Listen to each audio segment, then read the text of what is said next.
our two best players are left backs. Left backs don't win you games. Right backs didn't either. Exactly. There is still a little bit of tin pottery, I think, maybe in Scottish football. Headline on this piece is Scottish guy says Scottish League is tin pot.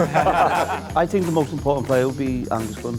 If he has a good tournament, I think Scotland could get out the group. I think Switzerland, somebody said it's like the Expendables. That can go one of two ways. It can either die in its arse or they can kick on. I used to get hammered up in Scotland. You used to get hammered everywhere you went. Not just Scotland, mate.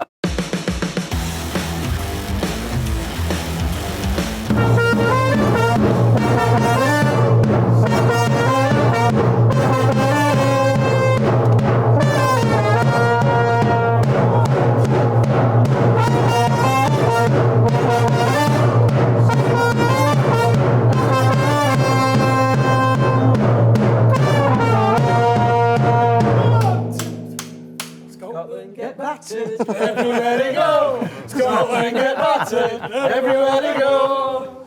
Trust me, You're winning fuck all again.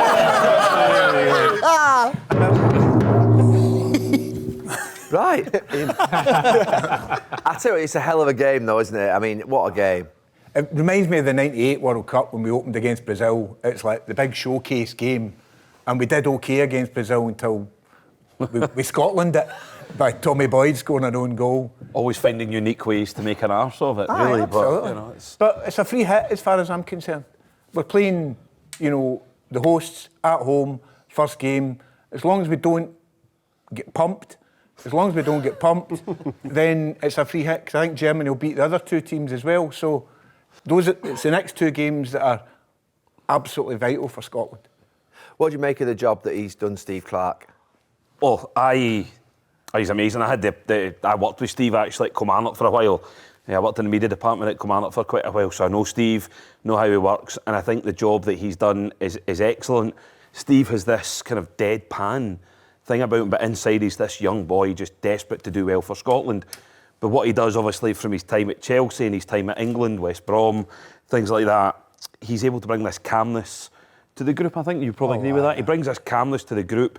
It's not necessarily fresh ideas. I think the thing with Steve Clarke, and you saw it at Kilmarnock, is that everyone knows the exact job they need to do. Everyone knows when you're out of possession or we're out of possession, you need to be here, you need to be there. If you're out, you need to come across. Everyone to the letter knows exactly what their job is. And I think that's why we've been so successful with Steve.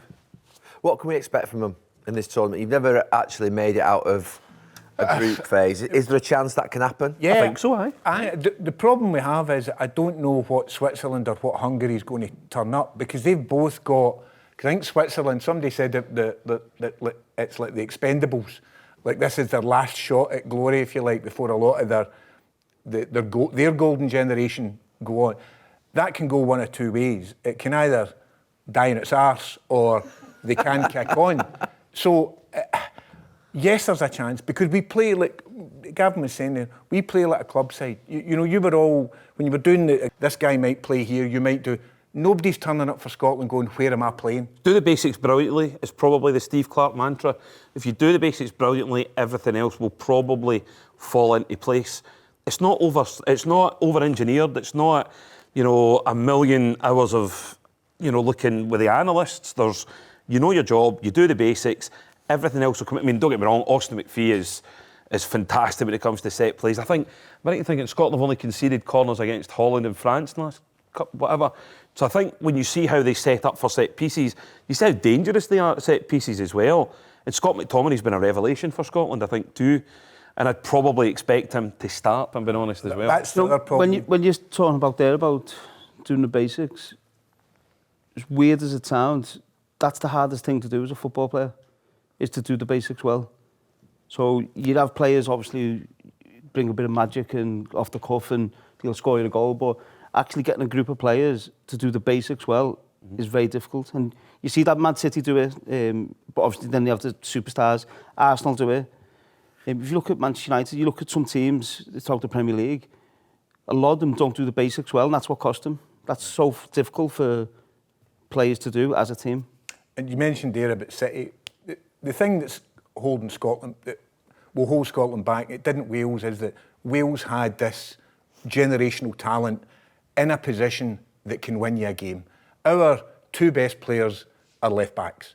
They don't. Left backs don't win you games. Do you know what I mean? You know, they don't. You know, look at the laugh. Right backs didn't either. Exactly. I was just teed that up for you, just knock it home. But that's what we've got. You know, I was saying to Gavin, coming across here yesterday, we scored 17 goals in qualification. Do you know how many of those goals were scored by strikers?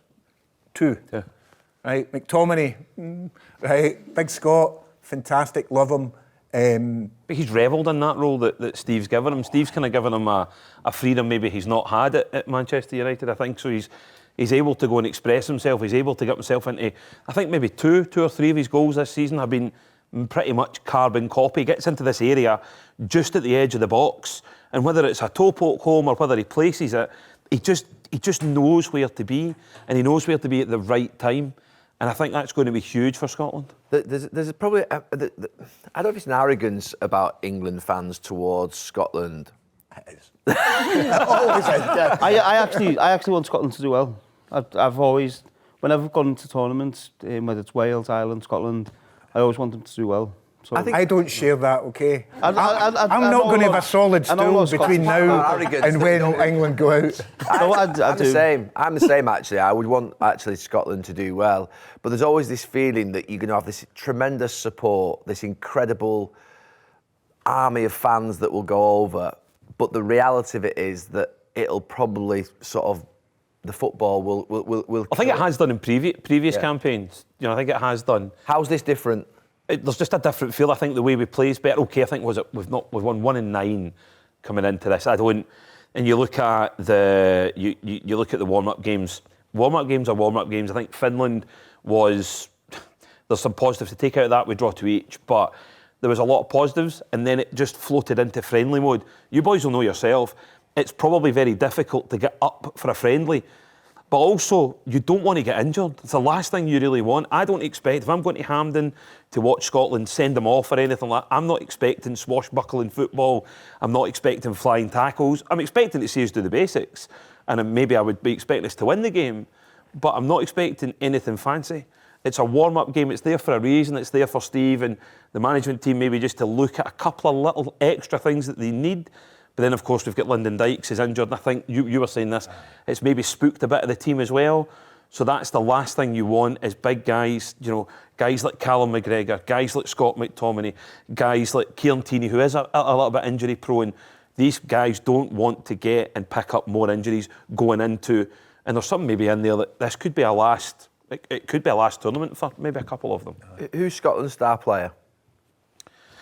Most important player, also. Lawrence Shankland is probably one that gets a lot of plaudits at home in Scotland because of how well he's doing for Hearts. He just needs one chance, really, I think. And that could be the difference. That's why I think he'll play over Shea Adams against Germany, as you'll get maybe 1-2 chances at a push, perhaps, against Germany. So I think Shankland, in the form that he's in the league, is probably more likely to carry that momentum. And you know that, so momentum's massive. So he probably will carry that in. I think Callum McGregor has got a huge part to play in Scotland as well. Andy Robertson. I don't know if you can really say there's a star player. Andy Robertson, huge. I think I rephrased that, recognising that he didn't have particularly a star player, most important player. I think the most important player will be Angus Gunn. Well, he's got to be, absolutely. For Scotland. It has to be. That's a great shout, actually. If he has a good tournament, I think Scotland could get out the group. Yeah. It goes back to if what he we were, doesn't, then I think it'll be difficult. It goes back, though, to building. I believe that you win football games based on a solid defence. If your defence is weak, then there's probably a chance that you can't break forward as well. And that it breeds anxiety throughout the rest of the team. It set plays against you at corners and stuff. You want a goalkeeper to come out. You want him to command that area. You want him to come out and just get the ball and just instill a bit of stability at the back, because they will be nervous. There's players in there that will be nervous. You boys will have been nervous when you were playing in Euros and World Cups. They'll be nervous on Friday night going into that first game. They've been fighting, haven't they, Germany? They've had, I think, seen something today or yesterday. Oh, Rudiger and someone else were fighting. So, what you've got to do, though, I think what Steve said, is you've got to play the match, not the occasion. and it'll be. But I think that's where he and John Carver every Scottish manager has said that for the last 50, 60 years, since it was originally said by maybe either Bill Shankly or A few England managers have said it. absolutely. Gary, let's not Agreed. You've got to enjoy it, but you have to. Sir Alex Ferguson used to say that, play the game, not the occasion. I think it came from, I'm not sure if it was Jock Stein or one of the sort of great Scottish managers from previously, yeah. It's definitely a Scottish manager phrase, that. I think there's a lot of, there's probably confidence, I think, throughout the country. Optimism, certainly, throughout the country. Just on the game, I think there's a lot more pressure on Germany than there's in Scotland on Friday. Jim, they're saying it's a free hit. After what happened in their last tournament, and obviously them fighting this week, I think the manager's been coming out saying a few things while under a bit of pressure. I think there's a lot of pressure. If Scotland start well or frustrate them... What do you think? What do you two think of Scotland's chances coming into that, especially Friday night? But do you think Scotland are capable of getting out of the group? Do you think they're capable of getting a result on Friday night? I mean, Friday night I think it'll be tough to get a result. I just have a feeling that it will be too much in the end. And I just think Switzerland, for me, are... I think Switzerland will finish bottom of the group. I think... Yeah. And it depends what Hungary come in. I watched Hungary against Republic of Ireland last week. I got into a warm-up game, but he wasn't great. But no, before that, I think they were 14-15 unbeaten. I think Germany will get out, and then it'll be between Scotland and Hungary, I think. I think it'll be between Switzerland and Scotland. I've never, in Scotland, they've never gotten out of a group. No. Ever. Not in my lifetime. There's been, apart from a couple, most of them have always been on goal difference. In fact, who was the keeper in '96 that let in, was it Clivert scored? I know, I remember. Whatever minute. David Steve. 80th minute. Yeah. Were we 4-0 up? No. 4-0 up, just the 4-0 up, lads. And the one goal went in, killed Scotland. And Yeah. That's how we find fair. We had a little bit of a huddle on the pitch and said, look... yeah, exactly.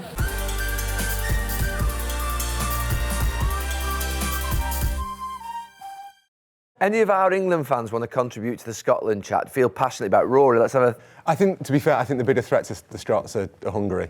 I think the Swiss are coming to the end of their golden generation, but Shaqiri's 32, Xhaka's 31, coming off a brilliant season, but there'll be a degree of tiredness there.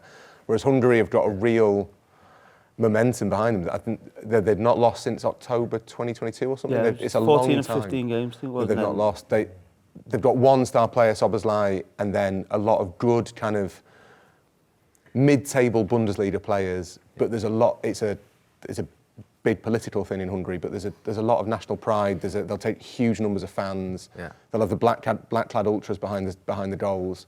There'll be a problem for Scotland to qualify. I think they're good enough to do it. But that is if you look at some of the other groups, Belgium's group, I could play in Belgium's group. The Scots have been really unlucky with the draws. The Swiss are decent, they're reliable, they'll be quite boring, but they know how to get results. Yeah. Hungary are good, Germany the hosts. It's a tough group. I think it's actually it's a really good thing that Scotland have got through, and people think, yeah, but you're an England fan, like, you know. But just seeing them at the tournaments, I mean, like 98, okay, going there in their numbers, lively. But I think the main thing why it's a good thing that they're going to be there is because they turn up at I don't know if you know, they turn up at tournaments anyway. They call it ABE. Right, literally every single tournament you go to, there's loads of Scotland fans. They go as ABEs, basically anyone but England, and they buy tickets for like the group games that England are playing, and they turn up in their kilts and everything like that. I think a lot of that though stems. Obviously, there's this big rivalry. We love a rivalry. I do also think a lot of that stems from media, from the 90s, 80s, etc.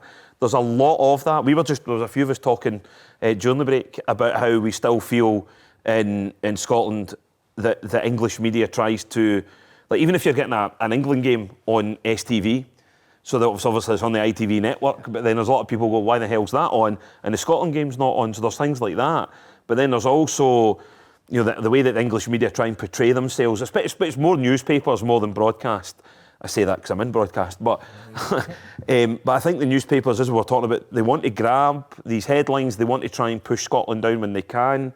And I feel that that's we talked about it earlier, lazy journalism, and there's still a lot stems from that, especially more of the older guard, maybe from my father's generation and maybe one or two down or so, I think, and I can see people nodding their head around, but there's this arrogance, I feel, from the print media in England, that they don't want Scotland to do well, and it's all about England will win, And there's this feeling in Scotland of, well, we don't give a flying toss.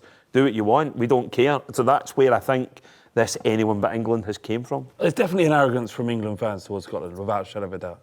And in worse, which you don't want, is like in some quarters there's an indifference. Yeah. Like because and you've seen it in club football, it happens all the time. But I can imagine that's intensely irritating. And as an England fan, I definitely respect the fact that Scotland are there and can't wait for you guys to get Don't get me wrong. We don't help ourselves in the league. We really don't. I don't know how much Scottish Premier League you two or anyone else in here will watch, but we really don't help ourselves. 3 times I tried to cover a match for 5 Live, Rangers Dundee, and it took us to the 3rd attempt to get the game on because we can't keep rain off the pitch in Scotland.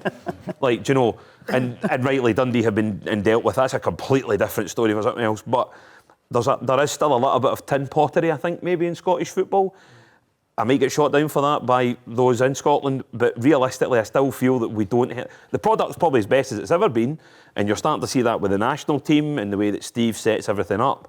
But I still think, as a footballing nation, Jim, you might agree, we don't help ourselves at times. The Overlap are now going to put the headline on this piece. A Scottish guy says Scottish League is Tim Pot. Tim Pottery. Pottery. I'll tell you what, I wouldn't. It's a great word. It's perfect, that. I will say, when we came up to Hampden for the recent game, I was nervous about your club mentality. I thought you'd take us to the cleaners, to be honest. I thought the fervour of what's happening in Scotland, I think he's got it right, Steve Clarke. He's working brilliantly with the tools he's got, and he's got them doing, as you've said it, exactly what's on the tin. Do your job, and it'll look after itself.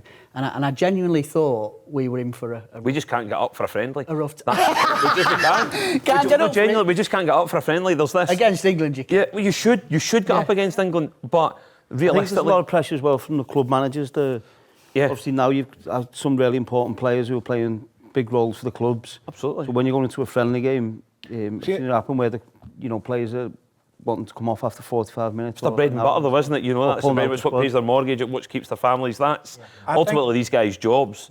And I think that's where that comes from, for not being able to get up for a friendly. Another thing as well, just to quickly say, is that Scottish football has got this, to quote my learned friend here, tin pottery, right? But you look at John McGinn, he was a OK player at Hibs, and he's come into the Premiership, doesn't look out of place. No. Ryan Christie, same at Bournemouth, wasn't, or at Celtic. But these players are in there. Whatever. These players are in there, they've been scouted, they've been found, these players are in there, and they're now playing at a higher level. If you were to bring John McGinn back into a team that's at the bottom of the Scottish League, ultimately, over a period of time, his form would drop because of what he's playing round about him. That's what I feel.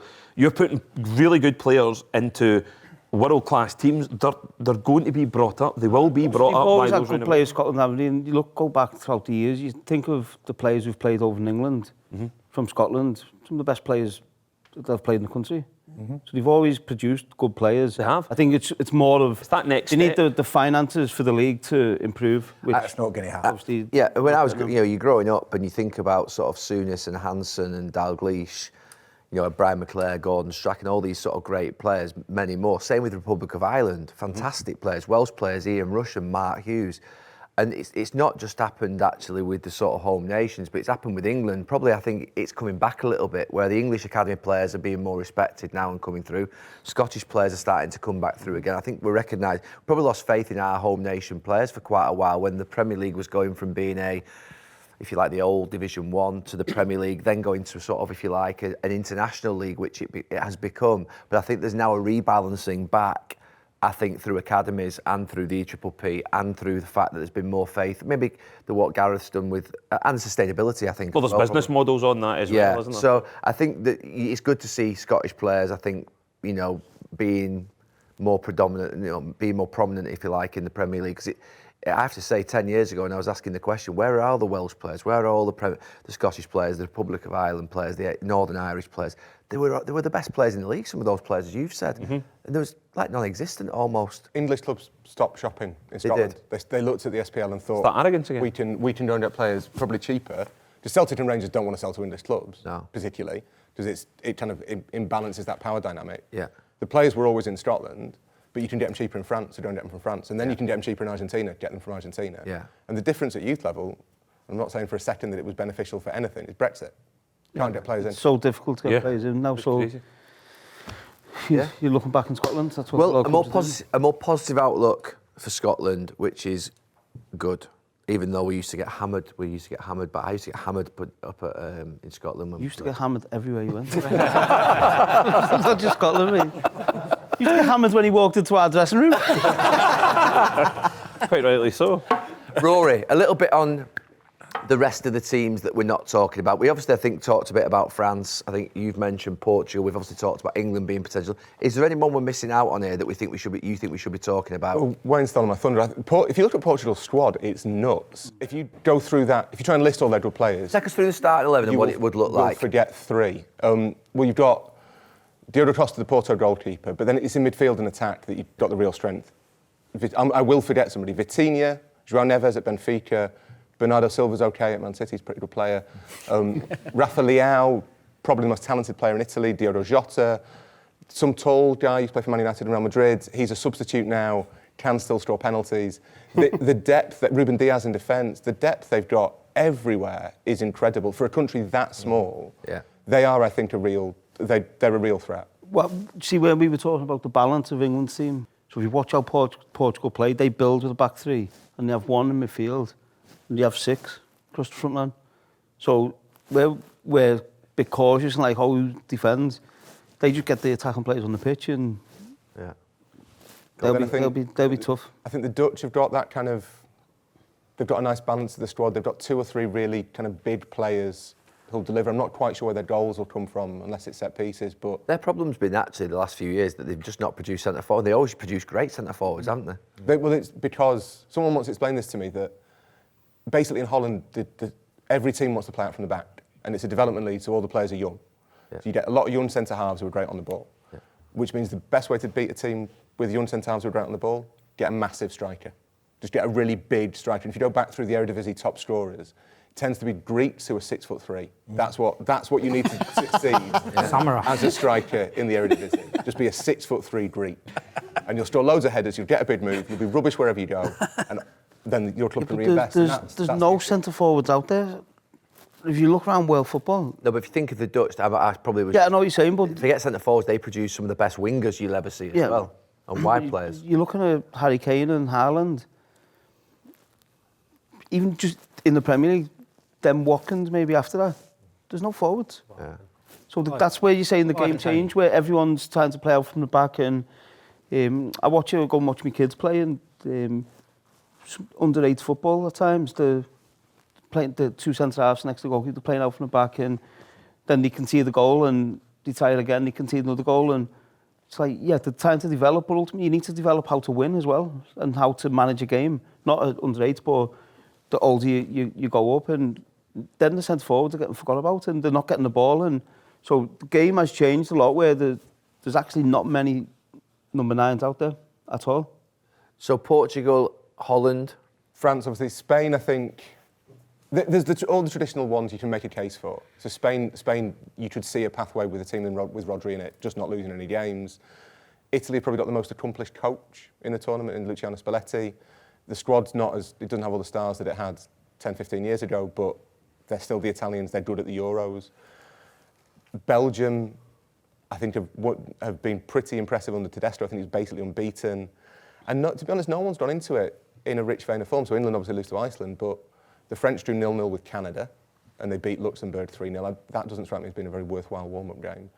The Portuguese, I think, were beaten by Croatia. There's lots of kind of teams who are struggling for form, struggling to find exactly what they're meant to look like.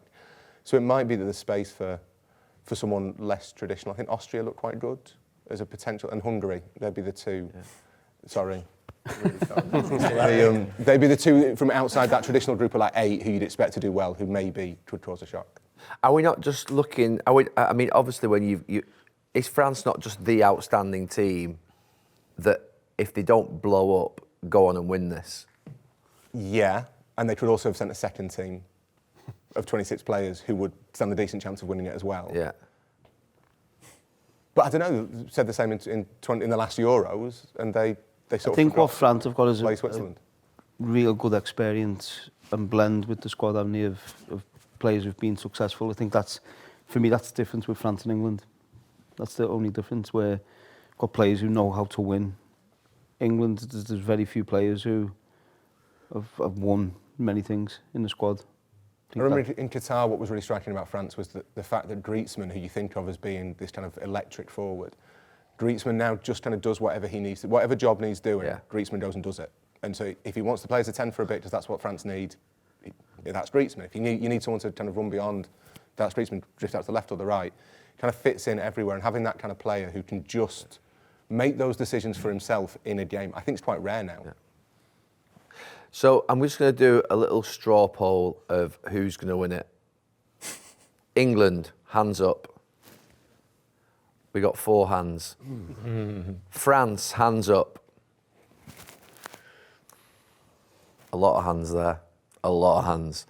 Portugal, hands up. Ooh. I don't think we need to go. Holland? Anyone throw another team in there that's going to win it? Spain, I think Spain. Spain are going to win it. So I think there, it looked to me like France with the most hands, Portugal with the second, and England with the third. So that's completes, I think, this show. That's where we're at on the overlap. Fan debate, we think that France are going to win it. We think that Portugal are going to come second and England are going to come third. Well, I'll get to the semi-finals and get knocked out. That is the end of the show. And John, apparently, you're going to play us out. Is that right? Yeah. Like it. Might be Great Escape. Great Escape.